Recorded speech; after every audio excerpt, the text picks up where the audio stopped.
growing up, I actually lived in a couple different countries, and I got to run around in the woods and listen to a lot of stories by my mother about traditional plant medicine, about ghosts, about tree spirits, but I didn't necessarily connect that with like sustainability or climate. And then in public school, specifically public school in Texas, we briefly went over the climate crisis or climate literacy, and it was very much focused as and framed as a potential issue that is going to happen in the future, and that is mostly going to impact polar bears.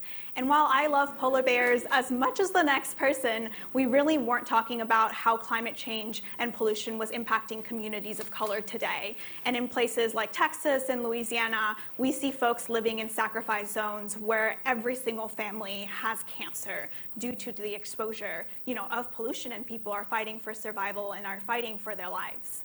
And it wasn't really until college that I realized that the climate crisis was really one of our political economy. We have the knowledge, both scientific and also indigenous science, to understand how to create a society where we live in reciprocity with Mother Earth. But we aren't doing that because there are political and economic needs and interests. There are people that are profiting off the climate crisis and want the system to remain as it is. And this system is really the capitalist and colonial system that we live in today, right? It started with the colonization of the global South by the Europeans, where they extracted wealth and resources and exploited people to continue to accumulate wealth. And we see that continue to happen today, which is why people are placed in sacrifice zones, why we have such high inequality.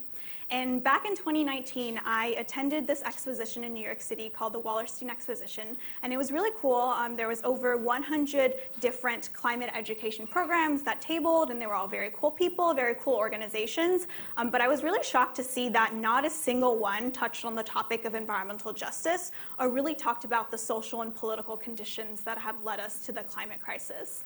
And so I called up my friend Kier and was like, let's write our own curriculum.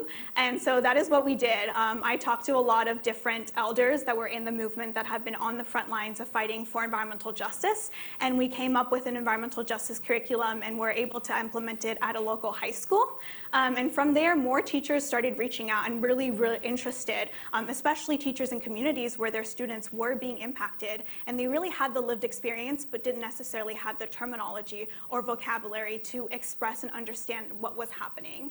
And so from there, Start Empowerment became a nonprofit, and we have a couple of different things that we work on. So as I said, we work directly with schools, with teachers, especially in communities of color, to implement justice-centered education and solution-based curriculum. So one thing that we really emphasize is getting young people involved in organizing. And organizing is not providing a service or helping anyone. It's really enabling the development of leadership of the people that are impacted by the issue for them to fight for their own liberation and for them to learn the different strategies and tactics that they can use to build collective power to get what they need to survive. And so some of our young people, for example, are fighting the Brooklyn Pipeline. They have fought against Enbridge, the new oil terminal. They're fighting for clean water in Texas. They're fighting for all kinds of policies and legislations that really, are fighting towards a climate just world. And the other thing that we also do is we really focus on community-based education. We believe that everyone should have access to environmental justice education.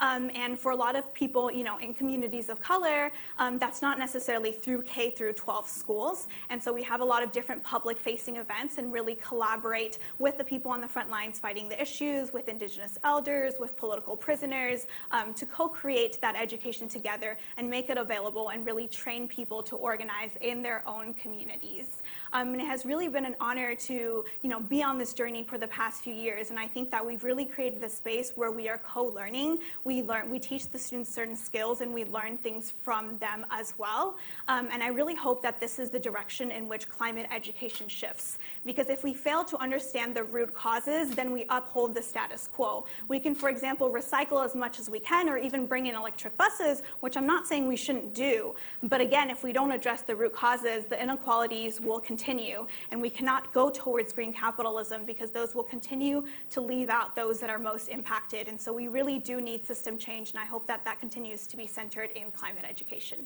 Thank you.